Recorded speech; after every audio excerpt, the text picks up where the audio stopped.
Before I get started in going over the diet nutritional plan and especially going over the first week, which most people, if you've had a chance to just glance at it, have high anxiety over.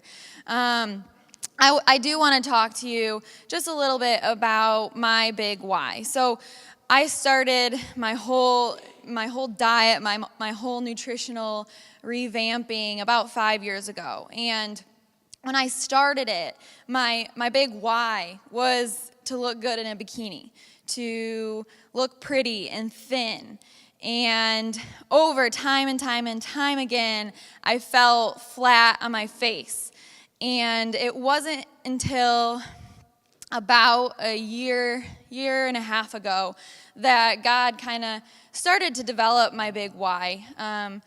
My parents started to get sick. And I'm not even 30 years old yet. So if you're a parent or if you're a grandparent even, and to even think about the possibility of losing your parents before you turn 30 years old, it's huge. My big why stems from no longer just as an image thing, because you'll fall flat on your face. Your big why has to stem from deep within.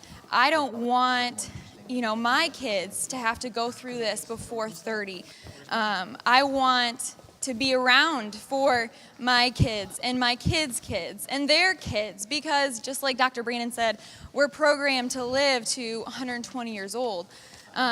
So I'm not going to go into it too much longer without breaking down, but you really have to dig deep and really listen to your heart and what God is calling you to do, because it's not just an image thing. God put you on this earth to do something, to make a change, and to be somebody, whether it be in your own life or your family's life. And you have to take that and run with it. And it kills me, because we see so many sick and suffering people, and to even think about, my parents not even being able to meet their grandchildren, it just kills me, tears me up inside. So anyway, as you're writing down your big why over the next week, just really, really, really think about that, okay? So I'm going to have everybody flip to the nice little calendar page, the high anxiety page. So the main thing is we're going to go through the first week. So, okay, detoxing, cleansing, what is all of this? Why are we doing this? And people always ask us in the office, they're like, oh, Dr. Brandon, Dr. Sam, you guys eat so clean. Why are you guys going through a detox program again? Well, we are humans, so we do have a cheat meal every now and then. But two, there are so many different toxins and things and junk in our environment, and still even hidden things in some of the food we may eat. Eating completely clean, that would probably require you to grow your own food to know exactly where it comes from. So it does help. We'd probably do it about 2 to 3 times a year to truly clean out your system. The great thing about this is it's God's food. You don't need to buy into a bunch of supplements and take a bunch of pills to, go through this program, which is really, really nice.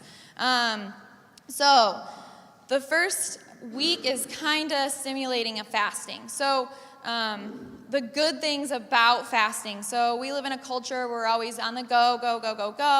Our digestive system's always working. We never truly get a chance to take a break and like a breather.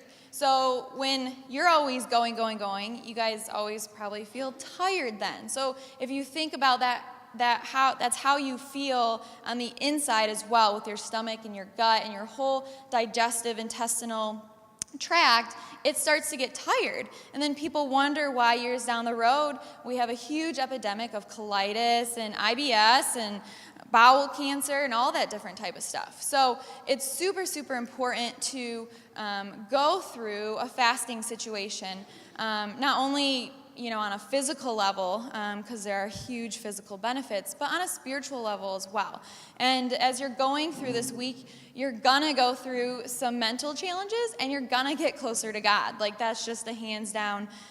So, especially being in a church, going through this together as a body of Christ, I really want you guys to kind of bond to each other and be able to talk to each other about some of the things that you're going through, because when you remove something, I mean, Jesus talks about it all the time in the Bible. When you remove something, you have to rely on God more in order to stand strong. So, and most of the time, even if you don't have an eating disorder, whether it be under-eating or overeating or eating the wrong foods, most people are still attached to their food in some way. So when you think about a fasting and you think about day one especially, people are like, there's no way I can go 24 hours without any food.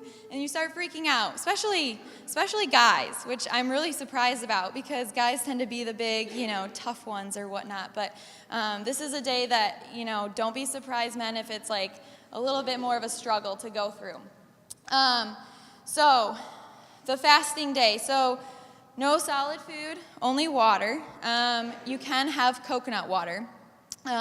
This is a complete rest of the digestive tract. So we are doing this together as a group on a Sunday. The reason why we do it on a Sunday is because you may go through some emotional baggage. You may get angry or hangry, as some people call it. So when you put yourself in a working situation and you haven't eaten for the past 12 hours, it might not be beneficial for your job if you are doing that fasting day on like a weekday, especially a Monday. Nobody likes Mondays. So we always recommend it to do it on a day of rest, and that's another way that you can get connected to God and be able to pray about it and go through that fasting time. You can drink as much water as you want. I highly recommend to drink a lot of water because it'll make you feel full. Most of the time when people go through it, it's the thought of it that's super scary. People, end up going through the day and they're like, actually, that wasn't too bad. I didn't feel super hungry. You might feel a little hunger spike about in the middle of the afternoon, but you drink a lot of water and you almost trick your body into feeling like you're full. So you kind of get rid of that. So I want to address something real quick. So all the coffee lovers out there, you don't see coffee anywhere on this program. So it isn't abnormal to go through like a little bit of a detox or a headache portion of it as you're cleaning all that caffeine and getting everything rid of in your diet. So people are like, oh, I drink, 4 to 5 cups. Or when I met my husband, secret, he drank like 7 cups of coffee a day when I met him, and he doesn't put anything like sweet or anything like that in there. He drinks it straight black and strong. So praise God we got him off that habit. But if you're one of those people, if you are like, yes, I love my coffee, I will drink it every day, all day long type of thing, then is what I would like to suggest is that maybe you switch it into green tea, okay? So green tea still has, the caffeine in it, but try not to be dependent upon it or whatnot. It's a better bad choice, okay? I'm going to say this a lot. So if you're somebody who's like, yes, I drink maybe 1 cup of coffee, or yes, I have my green tea on a daily basis or whatnot, the next best thing, and you guys might want to write this down, it's called yerba mate tea, YERBAMATE. You can get it at Giant Eagle and Kroger, so it's not some crazy, health food store you have to go to find. So this is going to help you transition off that crazy coffee cravings, but there's tons of people that have gone through the detox process with the coffee and have come out on the other side and have had more energy and have experienced even more health benefits. So if you're going to go through this, you might as well just do it all. But I do want to give that little disclaimer, especially for the working crowd, and if you especially have to work like 12 hours a day or whatnot. So it's the coffee, then the green tea, then the yerba mate. The reason why we say yerba mate is it's called matine, which acts on caffeine receptors the same way that caffeine does. So it gives you somewhat of a lift up without having all the negative side effects that coffee and green tea do with the caffeine spike up and down. But if you can go cold turkey, that would be beneficial. So Day 1, we're giving our gut a complete rest. The reason why we're not fasting for a whole week is because most of the time in today's culture, especially if you're working, you would need to completely rest. You would need to have a whole week where you're on vacation, where you're not doing anything but maybe just laying in the sun. Most of the time when people go through a complete fast, they don't work out, and you just lay around all day and you cleanse your system. But in today's culture, we want to get kind of the biggest bang for the buck, right? And we want to be able to still continue on with our daily lives, because who can, take off work for a few weeks to do something like this? I don't think anybody can. Unless you're super, super sick and you want to get super drastic results. There are actually institutes that go through this process with you. But anyway, so day 2 is when we add in fruit smoothies and water. So the reason why it's all fruit smoothies is fruit goes through your system a lot quicker than anything else, and it's composed a lot of water. So most of us, even sitting here in this room, are dehydrated. So we want to get as much water into our system. That's going to help still clean out the process, still make your body feel like it's still going on a fast. And they're smoothies because it's almost like a pre-digestion. It's already broken down, so your body doesn't have to do all that work that I was talking about, which is why it's so good for a complete gut rest, okay? But fruit, you're going to get a whole bunch of vitamins and minerals, a great sense of energy once you add that back in. So that's day 2. Day 3, we're still staying on the smoothies, but they're going to be fruit, veggie, and soaked nut smoothies and water. So we're going to add in the vegetables. They're a little bit harder for your body to digest, but when you put them in as smoothies, no big deal. We always recommend, so on this day, in all your smoothies, you have to add at least 1 vegetable. That's my challenge. Sometimes people will keep going with these fruit smoothies, and I'm like, okay, way too much sugar. Let's start adding in all this stuff. We're changing your taste buds through this whole process. So when you get into like the weeks 2 and 3, you're gonna be completely blown away about how everything has changed its taste and how other things start to satisfy those cravings, those sweet cravings and those salty cravings that you once had. But all the healthy things are starting to satisfy them. So we're completely revamping your taste buds. The reason why we're doing the soaked nuts is because they're already pre-broken down. By soaking the nuts, you get rid of all the negative qualities about the nuts, and then you enhance all the positive qualities. So, nuts are hard. They are a little bit harder to break down, but you can make a really, really great, if you go on some of the websites, we have some in the back here. You can look at some of the raw websites on how to make your own almond milk and stuff like that. So when you get to that day, you can make a really great smoothie with some frozen blueberries and a banana and throw in some almonds with water. It makes a really, really good creamy type of consistency, okay? One thing that I don't want you guys to forget about are the fats. So the nuts obviously have fat in them, but then also the avocados.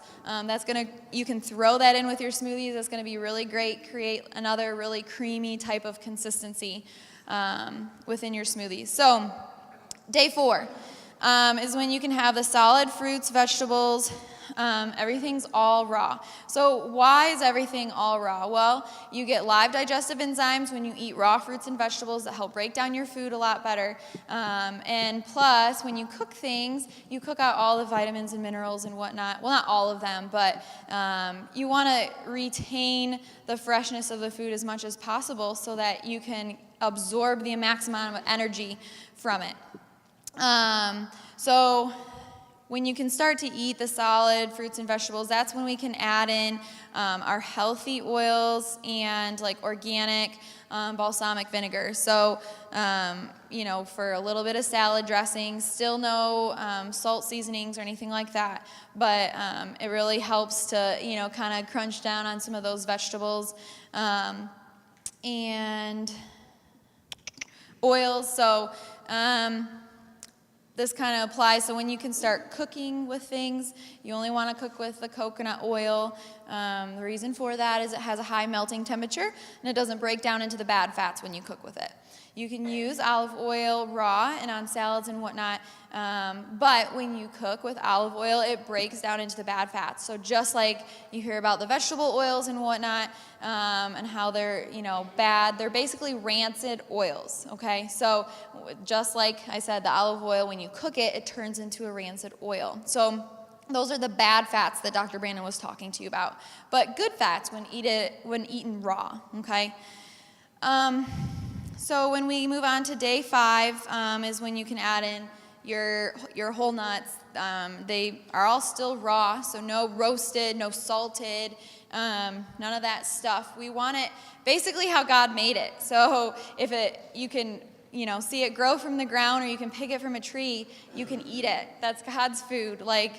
That's what the Bible teaches us, okay? So, and one little thing, so with peanuts, they're grown in moldy conditions. So one of the reasons why most people have peanut allergies or some sort of peanut allergy is because they're grown with a toxic mold. So I always recommend for any type of diet just to stay away from them unless you get a certain brand. It's called Valencia peanut, which are grown in the dry condition. But so throughout this whole thing, I always say stay away from the peanut butter, even if it says all natural, or even if it's, unroasted, or I don't even know some of the things they put on there. So as you notice, for those first 5 days, there's no meat. There's no huge amounts of protein. You're getting protein from the vegetables and the nuts, but a lot of times people tend to get scared about that, and especially if you're an athletic person, you're like, I have to have my meat, and Trust me, we eat enough meat in today's society to last us for months and months and months. One of the things is when you eat too much meat, it actually causes your body to break itself down. So when you're eating meat in excess, one, it can also be stored as fat. So if you eat too much of something and your body can't break it down and use it for energy, it's going to get stored as fat. And two, it starts to cause, if somebody's like, oh, my joints are always achy, you always hear those bodybuilders and they're like, everything in their whole body hurts. That's why they're eating way too much protein. Your body can only break down 30 grams of protein in a sitting, which, for females, we always say 3 to 5 ounces. If you go to a restaurant and a child's steak is 5 ounces, right? So as females, we shouldn't even be eating more than that. But it's so small. And males, we always say 5 to 7 ounces. That's how much portion size meat should be in one sitting. Now, if you're super athletic or, depending on what your goals are, we may have to up it, but not up it in the amount you're eating in a sitting, up it as frequently and how many times a day you're eating it. So once we jump into the thing about meat also is it's super hard for your body to digest and break down. So when we are trying to simulate a fasting phase, it really, really kind of sucks the energy and sucks the life out of your body. A lot of times people hit that kind of mid-afternoon slump. It could be one of 2 reasons. One, if you're eating a whole bunch of carbs, heavy processed carbs, you're going to feel super, super tired in the afternoon. And 2, if you're eating too much meat at lunchtime, all the blood vessels and everything to digest the food, it goes right to your gut. And it's super hard for your body to break down. So if you're there for yourself, you want to focus on eating a lighter portion, during the day, so you don't kind of hit that afternoon slump. But day 6. One more thing. Sorry. So from day 1 to 5, day 2 to 5, this isn't a starvation diet. So one of the things you want to look out for if you're not eating enough is you may feel a little tired or lightheaded. You should feel like you have 1,010,000 times energy than you ever have. Everybody always feels great. So if you're feeling super tired and super sluggish, you're probably, one, not eating enough and not preparing enough. or 2, you need to talk to one of us, okay? One other thing is if you do have a pre-existing condition, like if you are diabetic or if you have cancer or some other type of condition, please see me afterwards. We may have to modify this first week for you, and I just want to make sure that, everything will go smoothly, okay? So make sure you don't leave here without talking to me or my husband, Dr. Brandon. So anyways, so it's not a starvation diet. So for men, probably 5 to 6, 16 to 20 ounce smoothies a day. That's a lot of food, okay? So you want to be planning and preparing this. It kind of comes out with that war plan. Like, you need to write these things down. You need to be over-prepared. If you don't eat it, fine, save it for later. But especially within those first few days, if you've never done this before, you have no idea how hungry and how miserable you'll be if you don't get enough in you on that second and third day. So I myself, I probably drink about 4 to 5, 16 ounces of smoothies a day. And I eat them, I'm usually hungry about every 2 to 3 hours, okay? So it's not abnormal to be eating every 2 to 3 hours when you are just taking in smoothies, okay? Okay, so moving on to the day 6, adding in the portioned out cooked meat and eggs. Like I said before, I'm not sure that this is in our packet, so I want you guys to write this down. No more than 3 to 5 ounces as a female and 5 to 7 ounces for male, okay? So you have to portion out your meat. You can still have unlimited fruits and vegetables, but the portioning out the meat is so key. A lot of times people are like, I feel great, day 4, 5, and then day 6, they're like, I feel miserable, what's wrong with me? I'm like, well, what'd you eat? Oh, I ate a whole chicken breast and my salad, and I was like, no, that's horrible. So that's way too much meat. So,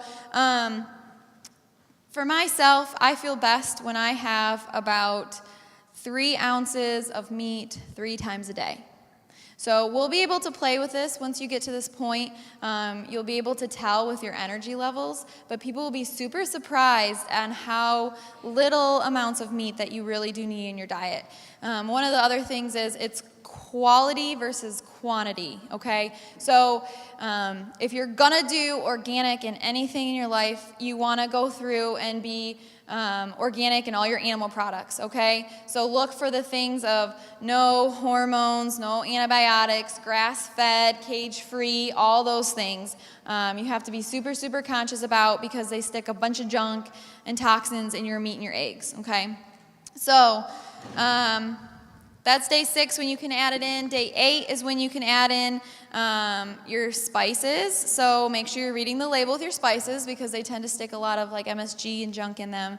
1 tablespoon of honey, 1 tablespoon of salt. The reason why, that's per day. The reason why it's portioned out is because people tend to add too much back in. And you'll notice though too, like I said, your taste buds will have changed, so you won't want as much, okay? So, the other thing with that is that that type of stuff tends to cause your body to retain water, okay? So it tends to make you a little bit more puffy. So when you are adding things, that's why everybody's like, oh, low sodium kick. When you do have a lot of salt in your diet, it does cause your body to retain water and make you feel a little bit more puffy, okay?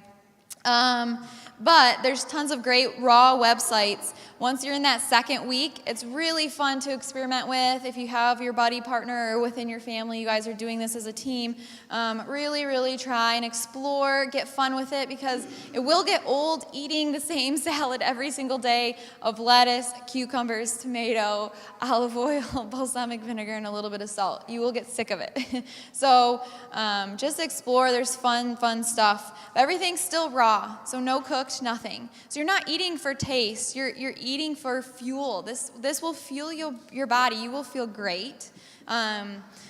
Moving on to second week is when you can add in your cooked vegetables. Like I said, still try and do like a raw, salad or something like that. Still try and do a smoothie a day, but adding in your cooked vegetables, still portioning out your meat. And then day 22 is when you can add in like your gluten-free grains, or I call them better bad choices, right? So a lot of the time you guys will start to feel that you don't need this. This isn't stuff you need in your diet. They're just filler foods. You don't get your energy from these things, okay? But everything is still gluten-free, dairy-free. The reason for this is because they do have allergenic properties to them. They actually cause people to retain a lot of water, retain weight, and they have a lot of extra calories in them that people don't need, especially if you're trying to lean out, trying to get healthier. And we see a lot of inflammation come in and creep in with the gluten and the dairy. So there's other things like goat cheese, coconut milk that you can start to explore. And we're going to be sending out, so when you guys put in your phone number and whatnot, part of this program, the great thing, everybody really, really loves it. For all the times that we've done it, people like request this and need this, but we send out text messages every day. So either some type of motivational, inspirational, a recipe, something new to try, to keep you guys focused and on board, because it's super easy, especially when you're doing something for like a month, to fall off the bandwagon. So to really, really try and stay plugged in and connected with all of this. We have some meal plan examples. You guys, I don't need to go through them. You can flip through them. You know, the first one's the week 2. The second one's the week 3. We have websites in here as well. Dr. Brandon's going to come and go over all the exercise and stuff like that. But before he does, I think this is it. Drops.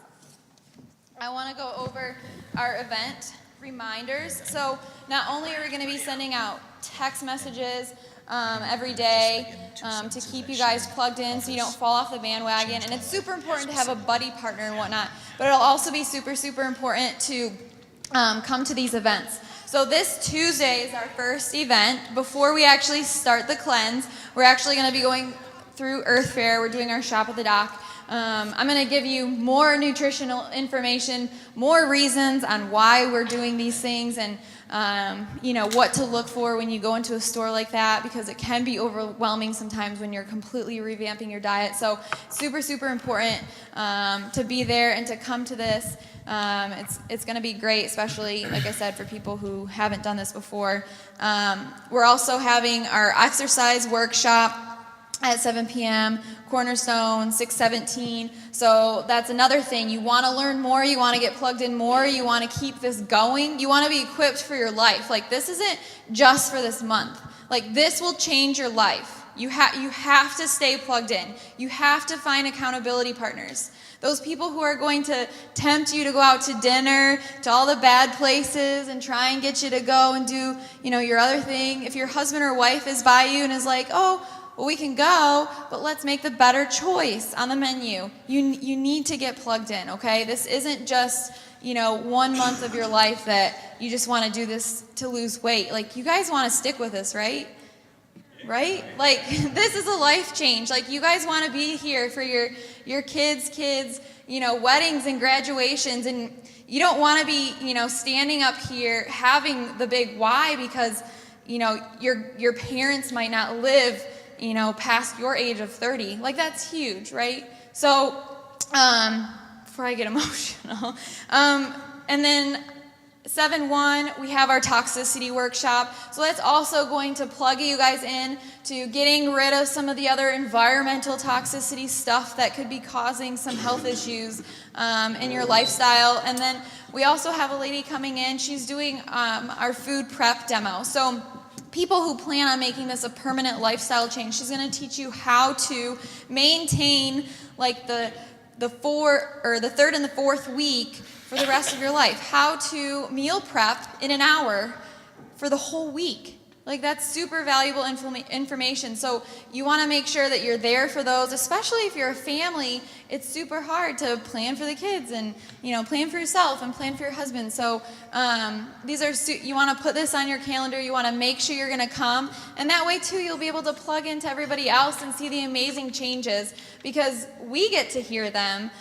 because we will have, people sending in emails, and we'll see our patients and people in the office, and they'll be telling us how amazing and how much weight you've lost, and that you're off all your diabetic medication, and that you're off all your depression medication. I mean, these are true stories that happen every single day. So don't think it can't happen to you. I'm going to bring my husband up because I know I've gone over, but it's a lot of information about the nutrition stuff. Like I said, if you have a condition, a health condition you're concerned about, talk to me before you leave today, because there are certain people and certain days that I don't want you to do, okay?